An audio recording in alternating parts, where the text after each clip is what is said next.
Gracias, Facundo. Ahora vamos a escuchar a Gustavo Petro Urrego. Él es economista, es congresista y es alcalde de Bogotá durante el periodo de 2012-2015 por el Movimiento Ciudadanos Progresistas. Referente en la lucha por la construcción de la paz con justicia social en Colombia, denunciando el accionar de grupos paramilitares y la persecución de opositores y funcionarios comprometidos con la paz y la lucha contra la corrupción durante el uribismo. Fue candidato presidencial del Polo Democrático y llevó adelante en ese contexto una campaña para lograr un acuerdo nacional para sacar a Colombia de la guerra civil. Como alcalde, su plan de gobierno denominado Bogotá Humana implicó importantes políticas sociales y ambientales que impactaron de forma muy positiva en la ciudadanía. Su gestión estuvo orientada a preparar la ciudad para las consecuencias del cambio climático y combatir las persistentes desigualdades urbanas con una visión integral de construcción de ciudadanías plenas. Gracias por acompañarnos. Gracias. Pues quiero agradecerle a quienes han organizado este evento, la invitación que se me ha hecho, para trasladar una experiencia que quisiera un tanto, y el tiempo no da para ello, 4 años de gobierno no se pueden sistematizar en 20 minutos, pero el ejercicio de sistematización de una experiencia de gobierno me parece importante en toda América Latina, porque hay y debe existir una espesura completa de intensidades de prácticas, de políticas de gobierno alternativo a lo largo y ancho de América Latina que es imprescindible sistematizar, porque al final ese acumulado queda para otras generaciones, para otros momentos políticos, y esos otros momentos políticos no deben repetir ni los mismos errores, pero tampoco pueden partir de cero, sino de una experiencia concreta que me parece que en este pedazo del continente es supremamente rica. Y Bogotá es una experiencia de gobierno.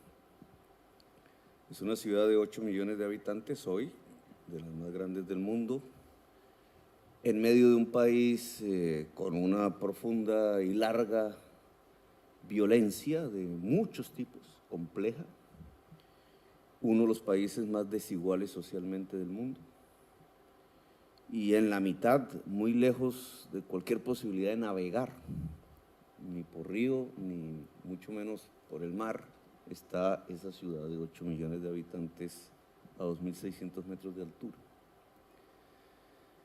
Esa ciudad ha sido tradicionalmente una especie de vanguardia política, una especie de isla política en medio del país, lo que ha permitido que, con muy pocas excepciones, en Colombia, fuerzas progresistas en Colombia no ganan, no han logrado ganar una sola presidencia en ningún momento de la historia nacional, pero allí sí han podido ganar elecciones. La izquierda por primera vez gobernó una ciudad muy importante, la más importante de Colombia, desde hace 12 años, más o menos, el Polo Democrático, un primer gobierno absolutamente tímido, era la primera experiencia, el alcalde era antes el presidente de la Central Unitaria de Trabajadores. No rompió el modelo preexistente, el de Peñalosa y Mocus, ambos muy famosos internacionalmente.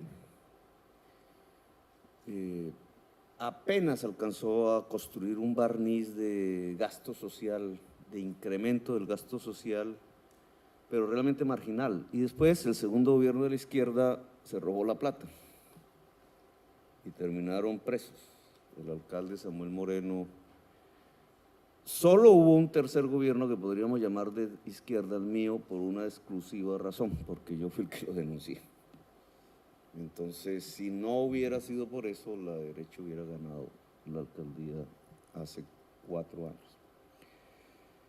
Ese triunfo electoral expresa ya no una mayoría de un partido de izquierda, y aquí empieza un poco la diferenciación de lo que sucedió, sino que reacciona de alguna manera, dado que el candidato que presentaba el establecimiento con muchas probabilidades de ganar era otra vez Enrique Peñalosa. Hay una reacción, una memoria histórica de lo que había sido su primer gobierno, un gobierno profundamente neoliberal, y lo que yo llamaría hoy las nuevas ciudadanías, muy juveniles, se articulan a unas viejas ciudadanías populares. ¿Cuál es la diferencia entre vieja y nueva? Eso es una discusión, disquisición que hemos hecho nosotros. Realmente no. Las nuevas ciudadanías las vemos más articuladas a causas, las viejas ciudadanías las vemos más articuladas a intereses económicos, pero digamos, para el caso no es muy pertinente el análisis. Lo total es que logramos construir un bloque de mayorías que gana las elecciones. Pero ese bloque de mayorías no es de partidos. Ese bloque de mayorías es de ciudadanías en plural, independientemente si las llamamos viejas o nuevas. Y esa pluralidad de ciudadanías arroja un concepto en política que me parece interesante explorar, y es que es el de la diversidad como una fuerza motora de la política, que cambia la acción política tradicional. Textos alrededor del tema de la diversidad en la sociedad, de la multiplicidad, de lo multicolor, para ponerle un nombre, pues se encuentra hoy en algunas vanguardias filosóficas. Negri en Europa, y aquí en Argentina, no sé qué se hizo, Laclau.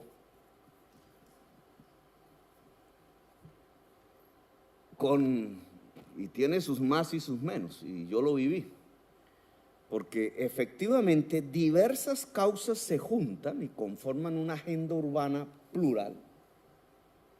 La primera pregunta que surge ahí es: ¿coherente? ¿Antagónica entre sí? Segundo, ¿qué tan estable es para permanecer en el gobierno? Esa fue una, digamos, reflexión que hicimos, pero total es que nosotros ganamos y fuimos al gobierno. Y tratamos de construir un plan de desarrollo que expresara esa multiplicidad de singularidades que habían sido la base de la victoria electoral. Para darle coherencia, porque ¿qué eran esos grupos? Para ponerlo en concreto, el animalismo. Yo, como antiguo marxista guerrillero del M19, no sabía muy bien yo creía que las personas que les gustaba tener animales generalmente eran personas de edad, solas. Pero resulta que yo encontré en la ciudad de Bogotá un movimiento animalista muy extendido, no tanto por lo organizado, sino por las causas que se habían generado en el conjunto de la sociedad alrededor de la defensa de los animales. A mí me interesaba defender el movimiento animalista porque al defender el animal se defiende la naturaleza y hay un cambio de valores culturales que me parecía indispensable, pero ese era uno de las grandes singularidades que se vinculan los ambientalistas, el LGBTI, las feministas, los sectores que llamaban antes comunales, una diversidad de culturas juveniles invisibles que de pronto aparecen, que tampoco conocíamos nosotros, el hip hop en todas las vertientes, no me pregunten cuáles son, diversas expresiones de una juventud invisible y excluida en los barrios populares. La mayor exclusión de la juventud bogotana es que no puede acceder a la educación superior por lo cara, incluida la pública. Algunos de aquí presentes son testigos de eso. La mayoría queda en los barrios, muchachos y muchachas, bueno. Y hay unas maneras de expresar y de reaccionar y resistir esas exclusiones que tienen que ver mucho con lo cultural. Culturas underground, le dirían en Europa, culturas invisibles, podríamos decirle nosotros, pero que están allí, y que de un momento a otro se unifican, se articulan, no diría la palabra unificar, sino se articulan en una agenda global común, y podemos gobernar con eso. Entonces no somos un gobierno propiamente de izquierda, no somos un gobierno de partido, obviamente no tenemos la mayoría del consejo, que aquí tiene otro nombre. Somos una expresión en el gobierno de una diversidad y hay una cosa que me parece interesante explorar incluso académicamente. El plan de desarrollo, entonces, para darle coherencia a esa multiplicidad de causas, aboca 3 grandes objetivos. Superar la segregación social. La palabra segregación no es exactamente igual a desigualdad social, aunque se tienen que ver. Pero hay desigualdades sociales de tipo económico, obvio, de tipo patrimonial, pero cuando eso se plasma en un territorio adquiere otras connotaciones, incluso más complejas que las simples económicas. La segregación social es territorial. Ya en Bogotá se veía, no sé cómo será en Buenos Aires, hay un norte rico y hay un sur pobre. Y entonces allá en Bogotá es tradicional hablar del norte y del sur. La niña del norte no le gusta al muchacho del sur y el muchacho del sur desearía a la niña del norte y ahí se provoca una serie de situaciones incluso antropológicas de exclusiones, de guetos de la riqueza, de guetos de la pobreza. A eso le llamamos la segregación social, pero la segregación social no solamente es respecto al territorio, la segregación social es respecto a la cultura, respecto a la educación, respecto a la estética, respecto a la belleza, incluso yo diría respecto al aire puro, respecto a los modos de movilización, respecto a la sexualidad, etc. Vista así la segregación social, la pusimos como un eje del programa. Al principio pues era un discurso. El segundo eje, y ese es un aporte mío, personal, yo propuse como discusión política el tema del cambio climático en el año 2011. Venía peleándolo desde el siglo XIX, del siglo XX, digo, a finales del siglo XX ya había unas discusiones, soy tan viejo, unas discusiones en la izquierda alrededor del tema ambiental. La izquierda no era permeable a la discusión ambiental. Incluso una izquierda de sindicalistas, y los sindicalistas muchos imbuidos en la industria del petróleo. Entonces, el sindicalismo era más partidario del desarrollo tradicional capitalista que de una visión alternativa que pudiera poner en peligro sus puestos de trabajo. La izquierda no fue permeada por el discurso ambiental y nosotros la rescatamos en la nueva Bogotá Humana, que así fue como llamamos el gobierno, pero alrededor de un tema específico que es el cambio climático. Por razones personales realmente, quizás académica, quise poner eso en el debate, pero yo traía la tesis que la lucha contra el cambio climático, que tiene 2 grandes capítulos, la mitigación, que frenarlo, no se puede revertir, y adaptar, que es salvar la vida. Esas 2 connotaciones está íntimamente ligada al tema de la segregación social. Y ese fue un poco la novedad del discurso que propusimos. Y un tercer eje que era el fortalecimiento de lo público para poder superar la segregación social y para poder adaptar y mitigar el cambio climático. Esos 3 ejes es lo que se llama la Bogotá Humana. Puestos en la práctica, ya no en el discurso, los 4 años que pasaron, generaron una tensión social y política profundísima y unos resultados que son medibles. Y aquí por qué la experiencia de ser gobierno es tan importante, porque se puede medir qué tanta razón teníamos o no. Y se mide a través de la política pública, lo que llaman allá el programa, los proyectos, etcétera. La política pública, al volverse práctica y concreta, entonces determina si lo que estamos diciendo en esto que llamamos el nuevo paradigma urbano avanza o es pura retórica. Se puede medir la segregación social, se puede medir el cambio, los temas de política pública alrededor del cambio climático en términos de una matemática química, las emisiones del CO2. Esas políticas públicas que se diseñaron y que se aplicaron y que no puedo describir todas en su complejidad y en la innumerable. Hubo ahí una creación de política pública muy interesante alrededor de todos los temas que una ciudad grande tiene. Pero yo mencionaría algunas pocas para tratar de ver si lo que hicimos tiene coherencia y algún sentido hacia adelante. Y voy a ligar un poco con las tesis que aquí estaban siendo expuestas hace unos minutos, que ustedes llaman extractivismo y nosotros llamamos rentismo. La renta del suelo. En el capitalismo y fundamentalmente en su etapa neoliberal, las rentas del suelo se manejan a partir de un proceso premeditado de especulación inmobiliaria. Y lo que hay detrás de la especulación inmobiliaria es capital financiero. Son sinónimos, es lo mismo. Se diferencia un poco es porque se aplica un capital financiero a un elemento concreto que es la construcción en la ciudad o el cambio del uso del suelo, pero es el mismo capital financiero el que especula a partir de los cambios del uso del suelo, que muchas veces son normativos y otras veces son del mercado mismo. Si yo miro el tema del cambio climático, y espero que todos aquí sepamos más o menos, el cambio climático lo produce el capitalismo. Y aquí hago un paréntesis. ¿Qué es el cambio climático? Es un proceso químico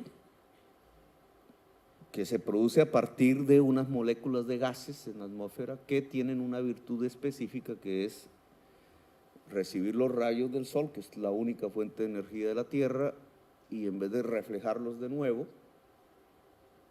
toda la energía solo no se crea ni se destruye, sino se transforma. Entonces una parte queda en la molécula de esa energía solar. Esas moléculas son de unos gases específicos, el CO2, mucho más poderoso el metano, CH4, el tercero en importancia el N2O, que es óxido nitroso, química, tiene unas matemáticas. La Tierra antes era negra, porque su atmósfera era carbono, hace muchísimo tiempo. Razones en el transcurso del tiempo hizo que la Tierra absorbiera ese carbono, lo puso en su subsuelo y dio espacio a la fotosíntesis, es decir, a producir oxígeno, y la Tierra se volvió azul. Y después, mucho tiempo, aparecimos nosotros. Ese nosotros, en su última fase el capitalismo, entonces lo que está haciendo es sacar otra vez el carbono de la Tierra y botarlo a la atmósfera. Es decir, otra vez tratar de transformar la Tierra en negra. ¿Por qué? Porque ese carbono es la materia, la fuerza energética fundamental del capitalismo moderno. Después de la revolución industrial y básicamente por los norteamericanos, el petróleo es la fuerza del capitalismo. Y arroja unas matemáticas que se tienen que hacer en cada territorio. Hoy sabemos que ese CO2, al pasar los promedios que ya pasaron hace mucho tiempo, provoca un calentamiento promedio de las temperaturas en todo el planeta que provoca unos picos de clima hacia arriba y hacia abajo cada vez más grandes y mata. Y finalmente puede matar la vida si siguiera todo como va. Es decir, el capitalismo mata. Y Marx, tesis para la Fundación Rosa Luxemburgo, que había dicho que la contradicción fundamental es el capital y el trabajo, no logró percibir, no era su tiempo, que el capitalismo podía llevar a una contradicción más antagónica que la del capital y el trabajo, que es el capital y la vida, lo cual arroja una oportunidad. La humanidad, la vida, se puede juntar contra el capital, no solo los obreros, pero bueno, ese es un tema para. Estas matemáticas pueden volverse política pública, porque si uno se plantea la mitigación, entonces, ¿cómo dejar de emitir CO2 todo puede ser medido a partir de la emisión del CO2, una nueva unidad ya no monetaria.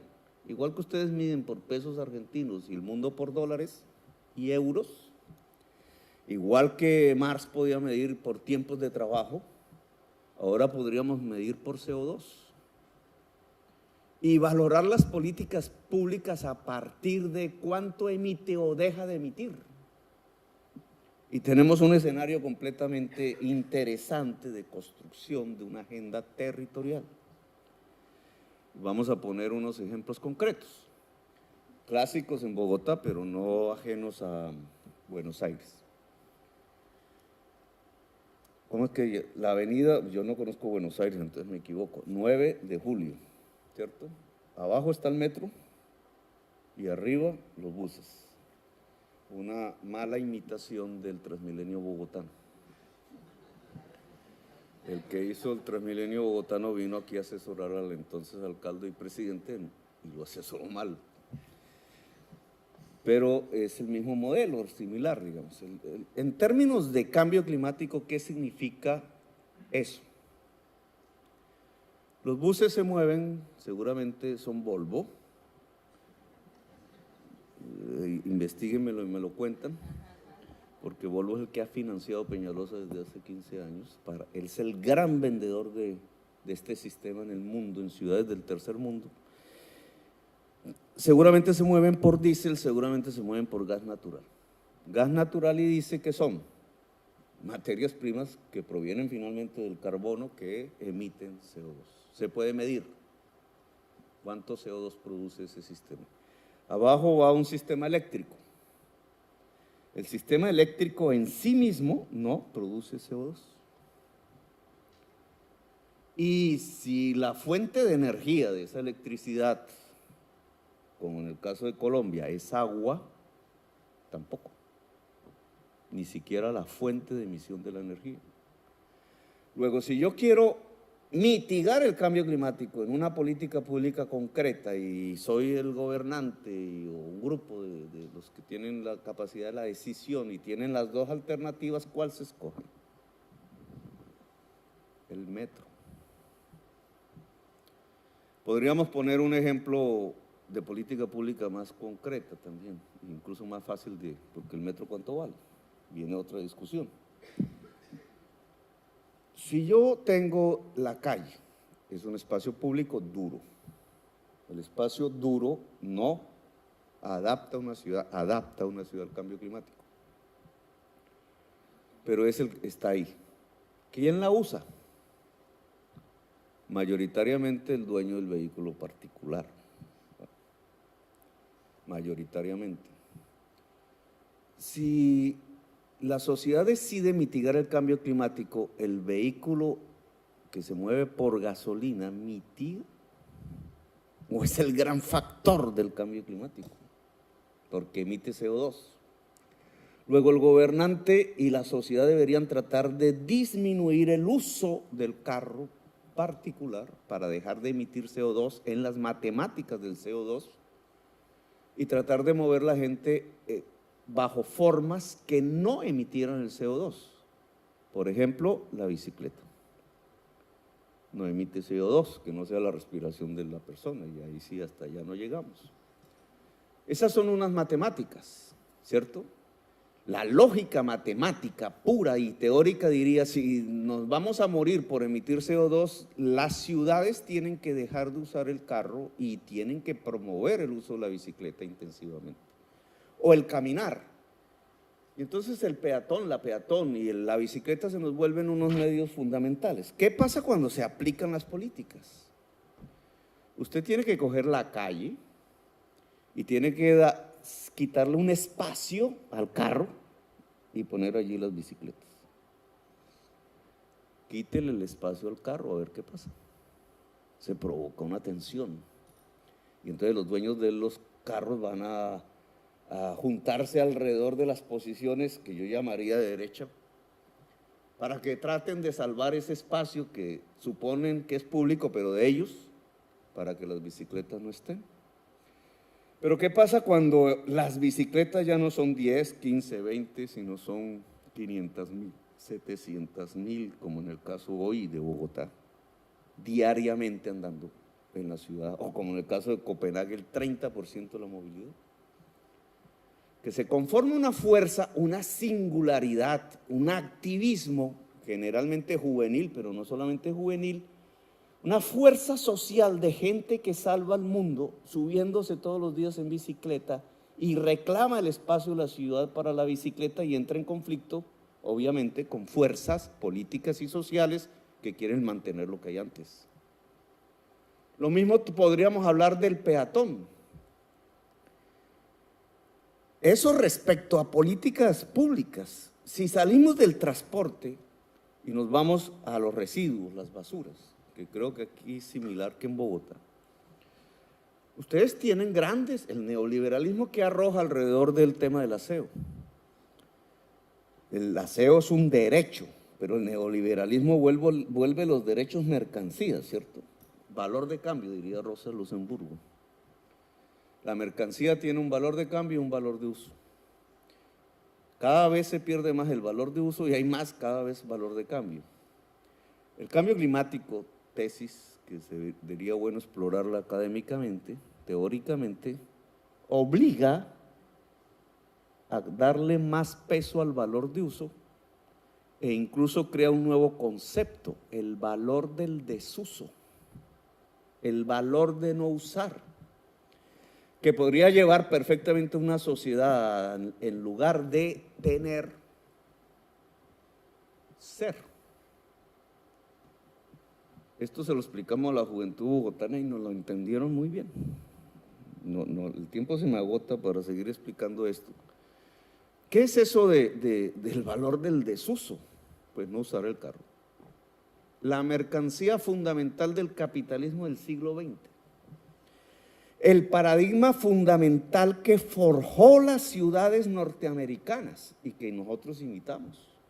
Por eso el estado de la Florida es como es, grandes autopistas, uso extensivo del territorio, el suburbio, la homogenización del territorio, etcétera, no la diversidad del territorio, el uso intensivo del automóvil. Si el mundo fuera como el estado de la Florida, se había acabado ya.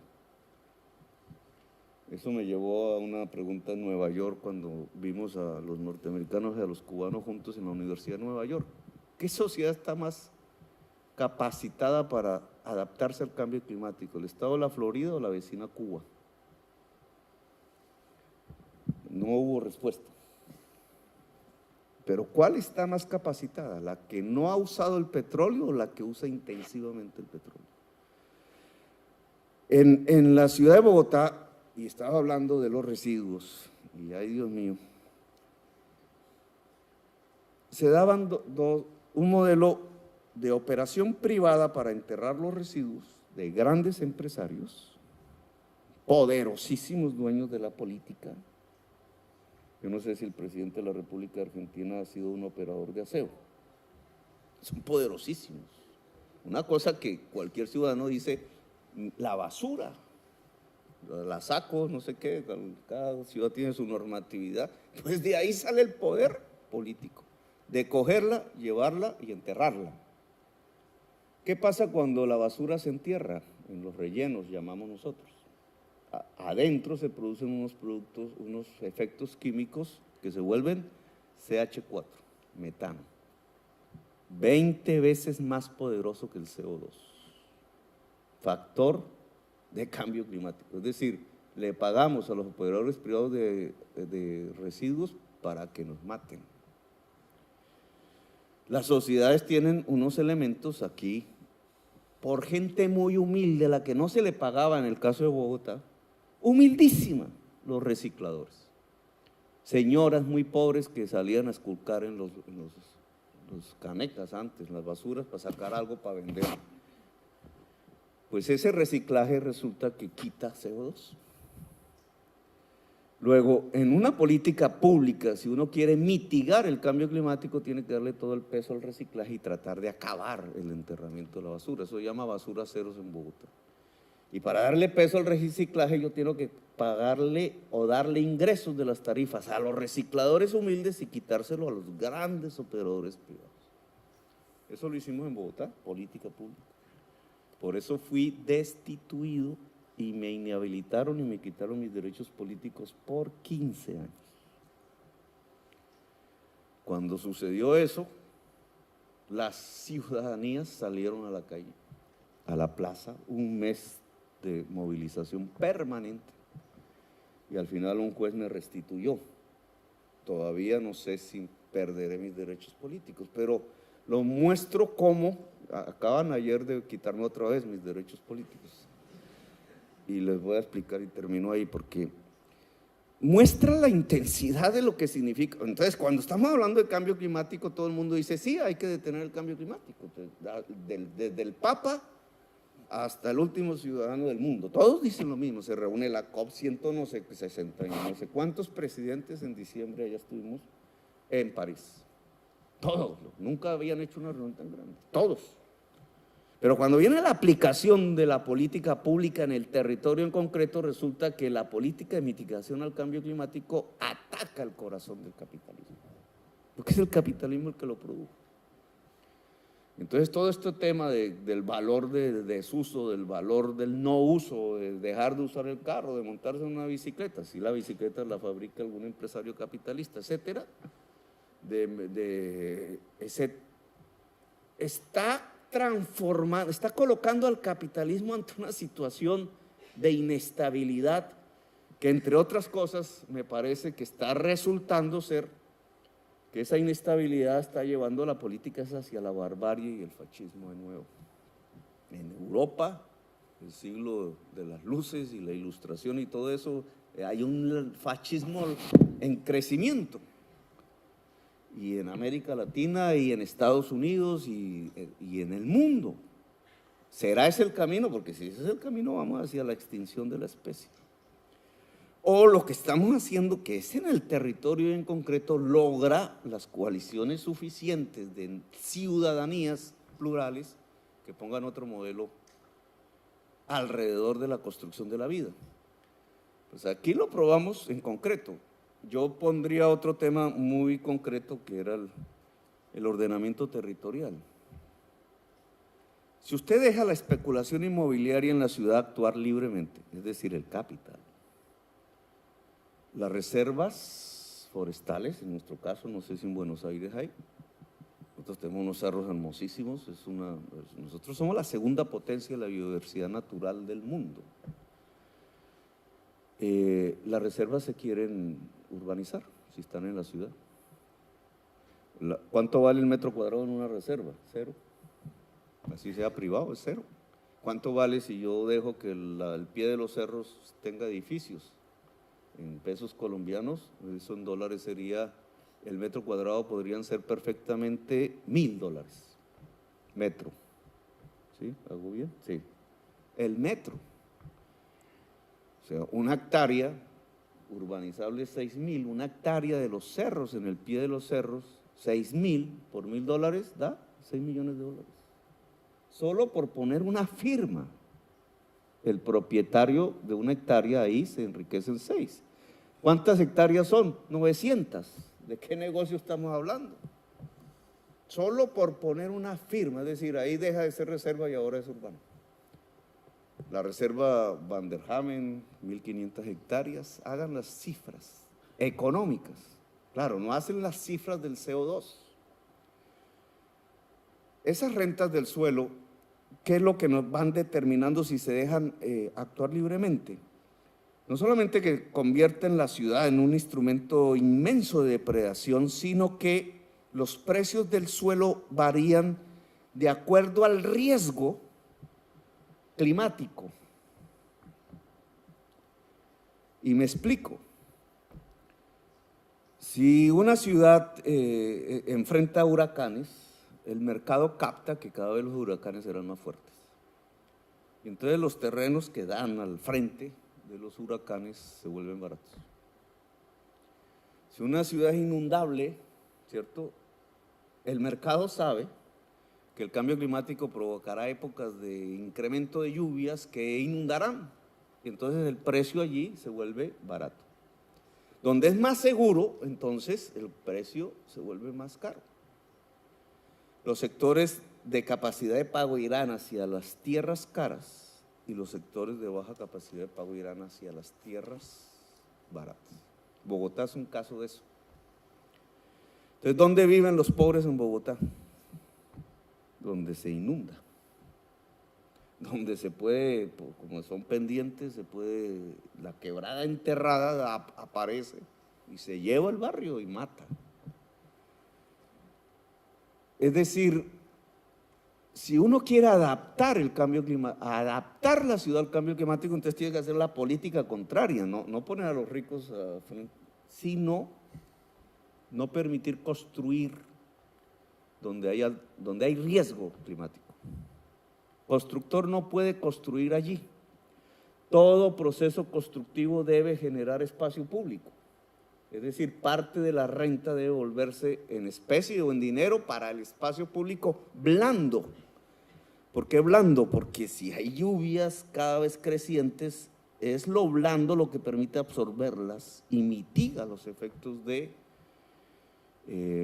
inundación. Si el constructor no puede construir aquí ni puede construir allá y debe todo proceso constructivo generar espacio público como una política de adaptación al cambio climático, los constructores agremiados, sobre todo los constructores propietarios de suelo, que uno les dice no, ahí ya no puede construir, ¿lo aceptarán?